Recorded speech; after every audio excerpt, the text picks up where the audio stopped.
Hi guys, आज का video बहुत ही स्पेशल होने वाला है क्योंकि मैं आपको लेके जा रहा हूँ मणिमहेश की यात्रा की तरफ। तो वीडियो बहुत ही इंटरेस्टिंग होने वाला है। वीडियो में अंत तक बने रहना। तो इस वीडियो की सारी जानकारी मणिमहेश की यात्रा की मैं आपको इस वीडियो में शेयर करता रहूँगा। तो शुरू करते हैं। हर हर महादेव। गाइस, हम जा रहे हैं जोगिंद्रनगर से होते हुए चंबा की तरफ। तो आगे की डिटेल मैं आपको आगे देता रहूँगा। तो दोस्तों, हम लोगों को एक बीच रास्ते में एक सुंदर सा वाटरफॉल दिखाई दिया और हम वहाँ थोड़ी देर रुके और वहाँ पे मंदिर में माथा टेकने के बाद वहाँ से चल दिए।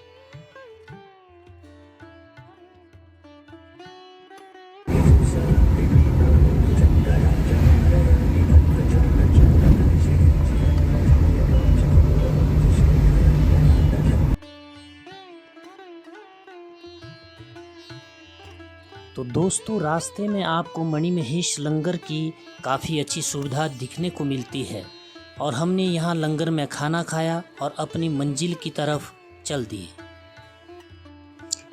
250 से 300 किलोमीटर का सफ़र तय करके आखिर चंबा पहुँच ही गए। रात के 9 बजे हमने चंबा होटल में स्टे किया। होटल काफ़ी रीजनेबल प्राइस में हमें मिला, तो मैंने सोचा कि यह मैं आप लोगों के साथ शेयर करूं। और 800 रुपये में हमने होटल में स्टे किया और होटल का एक छोटा सा ओवरव्यू मैं आपको बताना चाहता हूं। आप भी मणिमहेश की यात्रा पर जब कभी आएँ तो इस होटल में रुक सकें। होटल में काफ़ी खूबसूरत रावी नदी का नज़ारा देखने को मिलता है। तो आइए देखते हैं। सुबह के 7 बज चुके हैं और हम चंबा से होते हुए भरमौर की तरफ चल पड़े। भरमौर के रास्ते यह महादेव का स्थान आपको देखने को मिलेगा। यह काफ़ी हाईलाइटेड स्पॉट मणिमहेश की यात्रा का है। वीडियो के अंत तक बने रहिए, यहाँ से वीडियो बहुत ही इंटरेस्टेड होने वाला है।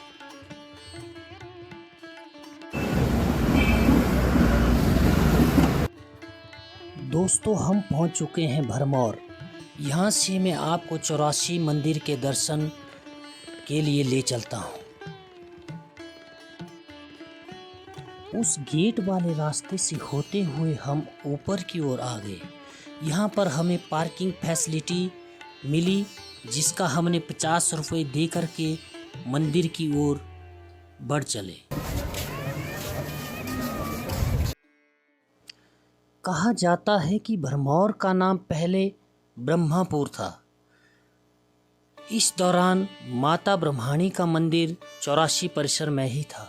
84 में माता का वास हुआ करता था। ऐसे में 84 परिसर में रात के समय पुरुषों के विश्राम को निषेध किया गया था। उस दौरान 84 सिद्धों का एक दल पवित्र मणिमहेश यात्रा पर जा रहा था।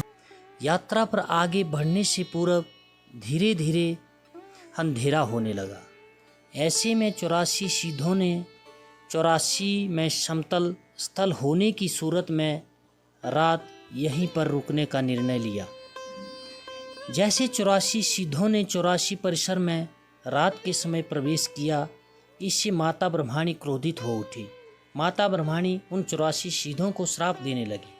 84 सिद्धों के मुखिया, जो कि स्वयं भगवान शंकर थे, आगे बढ़े। भगवान शंकर को देखा। माता ब्रह्माणी का क्रोध शांत हो गया। माता ब्रह्माणी ने भगवान शंकर से क्षमा मांगी। साथ ही 84 परिसर में रात के समय पुरुषों के आगमन निषेध होने की बात कही। माता ब्रह्माणी वहाँ से विलुप्त होकर यहाँ से 3 किलोमीटर शहर शोहर नामक स्थान पर प्रकट हुई, जिसके बाद भगवान शंकर माता ब्रह्माणी को वरदान दिया कि मणिमहेश यात्रा पर आने से पहले श्रद्धालुओं की यात्रा तभी पूर्ण होगी जब श्रद्धालु सर्वप्रथम माता ब्रह्माणी के दर्शन करेंगे। दोस्तों, हम लोग भरमौर की 84 मंदिर के दर्शन करते हड़सर की ओर बढ़ चले हैं। हड़सर की शुरुआत में आपको यह पूज्य स्थान आएगा। यहीं से माथा टेक कर मणिमहेश की पैदल यात्रा की शुरुआत होती है। दोस्तों, आखिर हम हड़सर पहुंच ही गए हैं। यहाँ से 13 किलोमीटर की पैदल यात्रा की शुरुआत होती है। तो दोस्तों, वीडियो बहुत ही इंटरेस्टिंग होने वाला है, तो वीडियो के अंत तक बने रहिए। तो शुरू करते हैं यात्रा। हर हर महादेव। 13 किलोमीटर की पैदल यात्रा, धांचो 6 किलोमीटर, शिवघाट 2, सुंदराशी 2, गौरीकुंड 2, 1 किलोमीटर शिवकुंड की यात्रा की दूरी है। शुरुआत में आपको पंजीकरण का काउंटर मिल जाएगा और 20 रुपये की फीस देकर अपना पंजीकरण करवाना अनिवार्य है। तो दोस्तों, यहाँ हम अपना पंजीकरण करवा करके आगे की ओर चल पड़े हैं।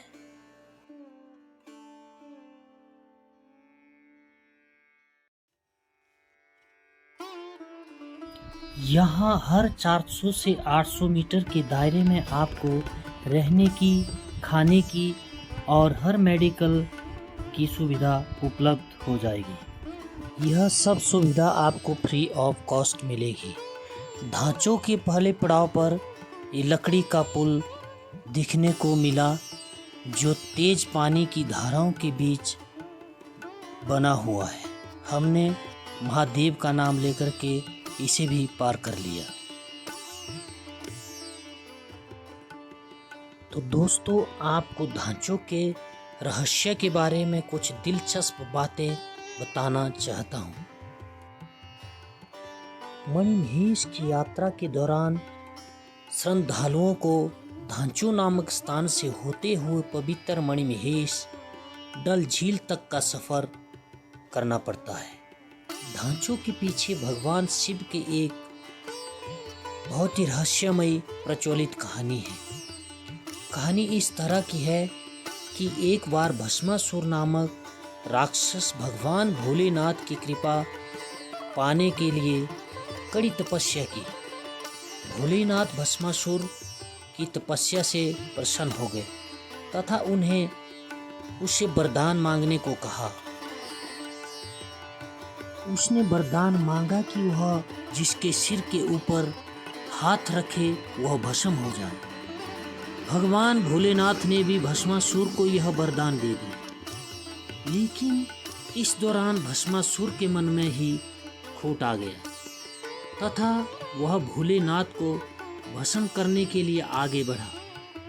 इस दौरान भगवान वहाँ से ढांचों में आकर के आश्रय बना लिया, जहाँ पर वह भोलेनाथ को खोज नहीं पाए। इसी दौरान भगवान विष्णु ने मोहिनी का रूप धारण करके भस्मासुर को ही भस्म कर दिया। दोस्तों, यदि आप पैदल यात्रा नहीं कर सकते तो यहाँ घुड़सवारी का भी प्रावधान है, जिसका भाड़ा 2000-2500 के बीच में रहता है। दोस्तों, हमें रास्ते में कोल्ड ड्रिंक्स की दुकान दिखाई दी और चाय और नाश्ता करके हम वहाँ से चल दिए और हम महादेव का नाम लेकर के आगे की ओर बढ़ गए। तो दोस्तों, हम अभी ढांचों की 100 मीटर की दूरी पर पहुँच ही गए हैं। तो अभी आगे का वीडियो बहुत ही इंटरेस्टेड होने वाला है और मेरे साथ बने रहिएगा वीडियो के अंत तक। आगे मैं आपको पूरी जानकारी देता रहूँगा।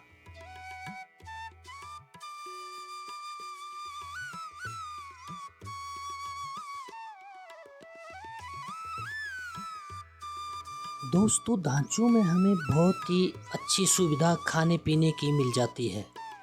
हमने भी यहाँ खाना खाया और शिवघाट की तरफ चल दिए। तो दोस्तों, वीडियो इससे आगे बहुत ही इंटरेस्टेड होने वाला है, तो वीडियो के अंत तक ज़रूर बने रहिए। और क्योंकि मैं आपको बताने वाला हूँ एक बहुत ही रहस्यमयी कहानी शिवघाट के बारे में, तो आइए चलते हैं शिवघाट की तरफ। यात्रा करते समय आपको घोड़ों से बचकर चलना होगा और अपने आप को सुरक्षित करना होगा। दोस्तों, हम जा रहे हैं ढांचों के रास्ते से शिव घाट की तरफ। आप देख ही सकते हैं यहाँ की प्राकृतिक नज़ारा बहुत ही एक भव्य नज़ारा है। यहाँ की सुंदरता सभी के दिलों को मोह लेती है। आप देख ही सकते हैं, आप नीचे की तरफ हमें ढांचू दिखाई दे रहा है और हम जा रहे हैं शिव घाट की तरफ। तभी रास्ते में हमें एक लकड़ी का और पुल मिला और हम उससे ऊपर से गुजरते हुए ऐसा लग रहा था कि जैसे कि हम झरने के ऊपर से जा रहे हैं और महादेव की तरफ बढ़ रहे हैं। तो दोस्तों, अब मैं आपको शिव घाट के बारे में एक बहुत ही दिलचस्प कहानी बताने जा रहा हूँ। तो दोस्तों, मणिमहेश की यात्रा के दौरान शिव घाट के रहस्य के श्रद्धालु काफ़ी हैरान होते हैं। धांचू वह गौरी कुंड के माध्यम से एक ऐसा स्थान है जहाँ पहुँचने पर शिव घाट के घूमने की आवाज़ स्पष्ट सुनाई देती है। इस दौरान लगता है कि जैसे मानो उक्त स्थान पर पहाड़ से कोई घाट घूम रहा हो। इस स्थान को शिव घाट के नाम से जाना जाता है। श्रद्धालुओं की यात्रा के दौरान शिव घाट की आवाज़ सुनने के लिए उक्त स्थान पर पहुंचते हैं। तो दोस्तों, अभी हम पहुंचने ही वाले हैं शिव घाट। तो आगे का वीडियो बहुत ही इंटरेस्टिंग होने वाला है। तो अभी बने रहिए मेरे साथ वीडियो के अंत तक। और अभी मैं आपको शिव घाट के साथ साथ आपको मणि के दर्शन भी करवाऊंगा। तो दोस्तों, देखिए यहाँ की ये जो पहाड़ियाँ हैं, यह भक्तों के मन को और भी ज़्यादा आकर्षित करती है। और मणिमहेश की यात्रा हर बरस लाखों श्रद्धालु यात्रा करने के लिए आते हैं। दोस्तों, यहाँ की पहाड़ियों का जो एक नज़ारा है वह हमें बहुत ही सुंदर और भव्य लगता है। तो यहाँ पे दोस्तों, एक तरफ श्रद्धालुओं के आने का रास्ता है और दूसरी तरफ नदी बहती रहती है। तो दोस्तों, यही है वो शिव घाट जहाँ पे लोग कान लगाकर घाट की आवाज़ का महसूस करते हैं। यहाँ पे हमने भी दर्शन किए और आगे सुंदरासी की ओर चल पड़े। तो आइए दोस्तों, अब मैं आपको बताने जा रहा हूँ मणिमहेश कैलाश पर्वत का रहस्य। जिसने भी चढ़ने की कोशिश की बड़ा मुश्किल में, ये है बेहद रोचक किस्से। मणिमहेश कैलाश पर्वत का रहस्य कोई नहीं जान पाया है। जिसने भी इसे जानने की कोशिश की वह सकुशल नहीं लौट पाया। चौथे पहर में मणिमहेश कैलाश पर्वत पर चमकने वाली मणि लोगों को यह चमत्कार होने का अभ्यास करवाती है। चंबा मिथुन ठाकुर पर्वतारोही दुनिया की सबसे ऊंची चोटी माउंट एवरेस्ट को तो फतह कर लेते हैं, लेकिन जब बात मणिमहेश कैलाश पर्वत की आती है तो सब घुटने टेक जाते हैं। ऐसा नहीं है कि इस पर्वत पर चढ़ने की किसी ने कोशिश नहीं की हो। कईयों ने शिव के निवास तक पहुंचने की कोशिश की, लेकिन वह कभी लौट नहीं पाया। कुछ दूरी पर ही पत्थर बन गए। इस संबंध में कई चर्चित रोचक किस्से हैं। जिसने भी चढ़ने की कोशिश की वह या तो पत्थर में तब्दील हो गया या फिर भूस्खलन की चपेट में आने से उसकी मौत हो गई। जिन्होंने चढ़ने का असफल प्रयास किया उन्होंने नतमस्तक होकर फिर कभी इसे फतह करने की बारे में नहीं सोचा। यह पवित्र पर्वत हिमाचल प्रदेश के चंबा में उपमंडल भरमौर के तहत में आता है, जो मणिमहेश कैलाश पर्वत के नाम से विश्व में विख्यात है। दोस्तों, तो हम पहुंच गए हैं सुंदरासी। यह जगह काफ़ी सुंदर मानी जाती है। यहाँ पर बहुत सी जड़ी बूटियाँ और सुंदर पेड़ पौधे आपको देखने को मिल जाएंगे। माना जाता है कि यहाँ की जो जड़ी बूटियाँ हैं इनको हाथों से मत छूना और मुंह से सांस भी नहीं लेना है, नहीं तो आप इन्फेक्टेड हो सकते हैं। अगर आपके पास टॉफ़ी है तो उसको भी मुंह में डाल के मुंह को बंद करके शिव का नाम लेकर के आगे की ओर चल सकते हैं।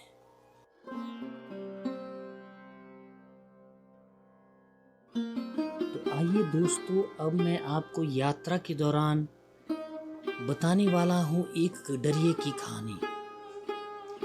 मणिमहेश पर्वत को फतह न करने के बारे में कई रोचक कहानियाँ प्रचलित है। कहा जाता है कि कई 100 वर्ष पूर्व एक गडरिये ने भीड़ों के साथ मणिमहेश पर्वत पर चढ़ने की कोशिश की थी, लेकिन इससे पहले वह पर्वत पर अपनी चढ़ाई पूरी कर पाता पत्थर में तब्दील हो गया। इसी तरह एक कहानी के अनुसार एक कौवे तथा सांप ने भी पर्वत के शिखर पर पहुंचने की कोशिश की, लेकिन वे भी पत्थर बन गए। इटली और जापान का एक दल हुआ था, असफल, कईयों की हो गई थी मौत। इटली के दल ने 1965 में चढ़ाई की कोशिश की थी, लेकिन इस दौरान अचानक मौसम खराब हो गया, जिस कारण चढ़ाई काफी कठिन हो गई तथा यह दल कामयाब नहीं हो पाया। 1968 में भारत व जापानी महिलाओं के एक संयुक्त दल ने मणिमहेश पर्वत पर चढ़ने करने की कोशिश की थी, लेकिन अचानक भूस्खलन शुरू हो गया, जिसकी वजह से कुछ लोगों की मौत हो गई। मुश्किल से कुछ लोग जान बचा पाए। कहा तो यह भी जाता है कि इसके ऊपर से आज दिन तक कोई हवाई जहाज या हेलीकॉप्टर भी उड़ान नहीं भर पाया है। दोस्तों, तो सुंदरासी पहुंचते ही हमें सामने एक विशाल भंडारे का बोर्ड लगा हुआ मिल जाता है, और यहाँ पे भी हमें भंडारा की पूरी सुविधा देखने को मिलती है।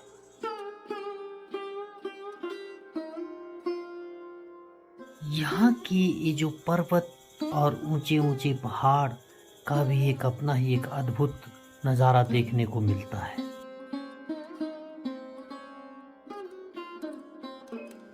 तो दोस्तों, हम पहुंच गए हैं सुंदरासी। तो यहाँ पे भी आपको खाने की और रहने की और मेडिकल फैसिलिटी सारी मिल जाती है।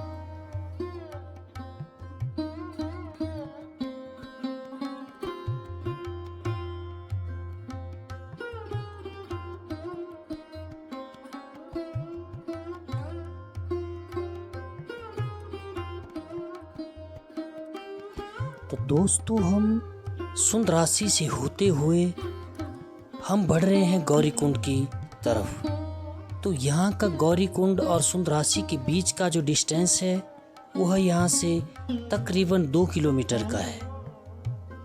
सुंदरासी वाले मार्ग पर हमें 2 रास्ते मिलते हैं,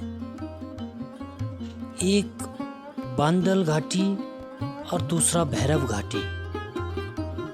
बांदर घाटी वाला ये जो रास्ता हमें दिखाई दे रहा है, यह बहुत ही सरल माना जाता है, और भैरव घाटी वाला रास्ता, यह रास्ता बहुत ही कठिन माना जाता है।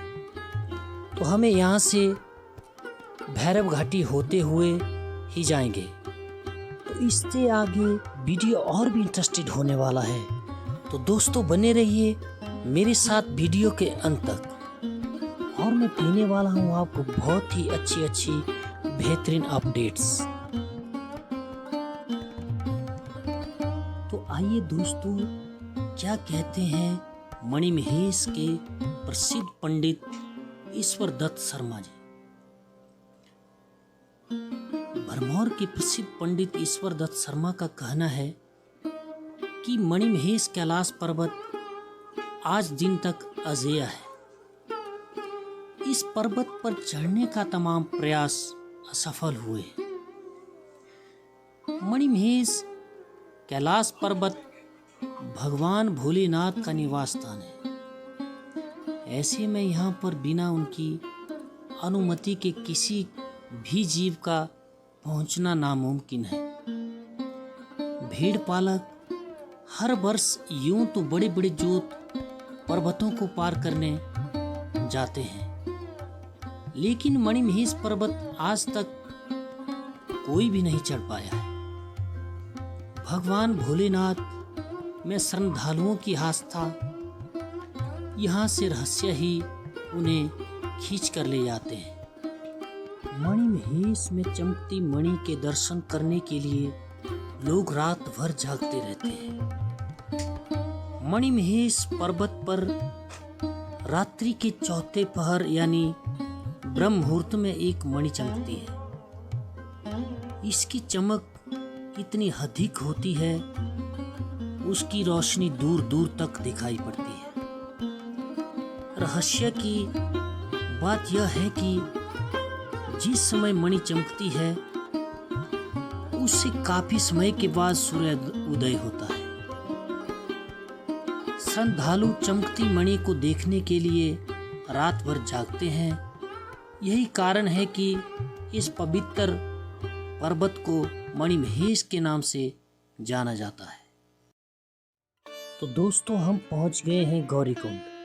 तो आइए मैं आपको यहाँ पे गौरीकुंड के लाइव दर्शन करवाता हूँ और उसके रहस्य के बारे में आपको कुछ जानकारी बताता हूँ। मणिमहेश झील के करीब 1 किलोमीटर की दूरी पर पहले गौरीकुंड और शिवकुंड कोत्री नामक 2 धार्मिक महत्व के जलाशय हैं, जहाँ लोकप्रिय मान्यता के अनुसार गौरी और शिव ने क्रमशः स्नान किया था। मणिमहेश झील को प्रस्थान करने से पहले महिला तीर्थयात्री गौरीकुंड और पुरुष तीर्थयात्री शिवकोत्री में पवित्र स्नान करते हैं। मणिमहेश यात्रा के अहम पड़ाव गौरीकुंड की अहमियत महिलाओं के लिए बेहद ही खास है। यह वो जगह है जहां माता पार्वती ने भगवान शिव को पाने के लिए तपस्या की थी। मणिमहेश यात्रा के दौरान इस स्थान में केवल महिलाओं को ही जाने की अनुमति है। मान्यता है कि यदि कोई महिला इस कुंड में गंदे वस्त्रों से स्नान करे या वस्त्र कुंड में फेंक दे तो कुंड का पानी सूख जाता है। दावा है कि गंगा जल लेकर कोई श्रद्धालु कुंड के पास से होकर के गुजरे तो कुंड का पानी उछाल मारने लगता है। तो दोस्तों, अभी हम बढ़ रहे हैं कमल कुंड की तरफ। गौरी कुंड से कमल कुंड का जो रास्ता है वह करीब 3 किलोमीटर का सफ़र है। तो दोस्तों, अभी मैं आपको कैलाश पर्वत की बहुत ही करीब से दर्शन करवाने वाला हूँ। तो अभी आप बने रहिए मेरे साथ वीडियो के अंत तक। दोस्तों, यहाँ का जो गौरी कुंड और कमल कुंड के बीच का जो रास्ता है वो बहुत ही कठिनाइयों से भरा हुआ रास्ता है। यहाँ पे ऑक्सीजन की बहुत ही ज़्यादा कमी महसूस होती है। तो यदि आप कभी यात्रा करने मणिमहेश की यात्रा करने के लिए आएँ तो यहाँ पे यदि अगर कोई बीपी और हार्ट का अगर कोई पेशेंट है तो यहाँ कमल कुंड की तरफ कृपा करके ना जाएं। तो दोस्तों, हम पहुंच गए हैं कमल कुंड। कमल कुंड में आपको बड़े बड़े शिव भगवान के त्रिशूल देखने को मिल जाएंगे और यहाँ से बहुत ही एक अद्भुत नज़ारा देखने को मिलता है। अभी हम पहुंच गए हैं शिवकुंड। तो शिवकुंड में आपको कई संत महात्माओं के दर्शन देखने को मिल जाएंगे। तो अभी मैं आपको ले चलता हूँ शिवकुंड झील की तरफ। यहाँ पे आपको भगवान शिव और मणिमहेश झील के दर्शन देखने को मिल जाएंगे। तो दोस्तों, जुलाई अगस्त के दौरान पवित्र मणिमहेश झील हजारों तीर्थयात्रियों से भर जाता है। यहाँ पर 7 दिनों तक चलने वाला मेला का आयोजन भी किया जाता है। यह मेला जन्माष्टमी के दिन समाप्त होता है।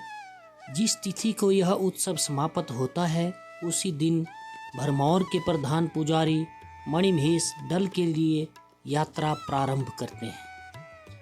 यात्रा के दौरान कैलाश चोटी 18,556 मीटर झील के निर्मल जल से सरोवर हो जाता है। कैलाश चोटी के ठीक नीचे से मणिमहेश गंगा का उद्भव होता है। इस नदी का कुछ अंश झील से होकर एक बहुत ही खूबसूरत झरने के रूप में बाहर निकलती है। पवित्र झील के परिक्रमा 3 बार करने से पहले झील में स्नान करके संगमरमर से निर्मित भगवान शिव की चौमुख वाले मूर्ति की पूजा अर्चना की जाती है।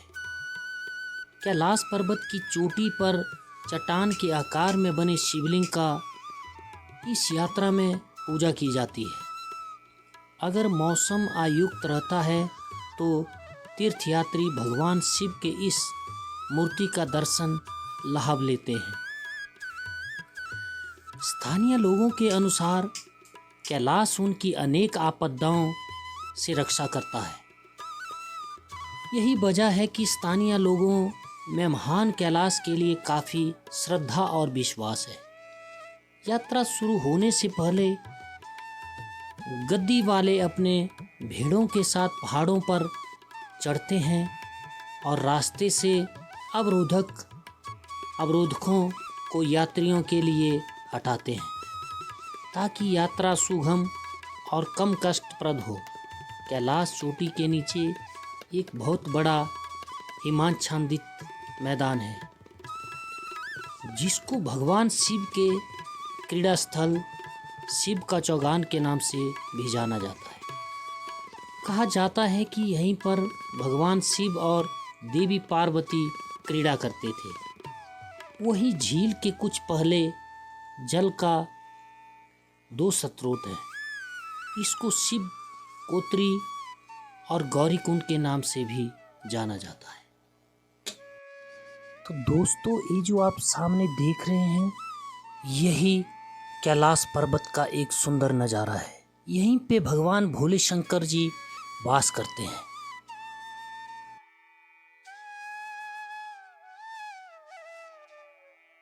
दोस्तों, माना जाता है कि इस शिव कुंड की झील से काफ़ी रहस्य छुपे हुए हैं। मान्यता ये है कि भगवान श्री कृष्ण के जन्म के समय 33 कोटि देवी देवताओं ने इस झील में स्नान करके सामने कैलाश पर्वत पर महादेव जी के दर्शन किए थे। दोस्तों, आज मैं आपको काफ़ी करीब से इस झील के दर्शन करवा रहा हूँ। दोस्तों, मेरा मणिमहेश यात्रा करने का एक सपना था, वह भी आज पूरा हो गया है। यहाँ पर यात्रा करने से ऐसा लग रहा है जैसे भोलेनाथ के साक्षात दर्शन महसूस हुए हों। यहाँ का पावन पवित्र भूमि खुश नसीबों को ही नसीब होती है।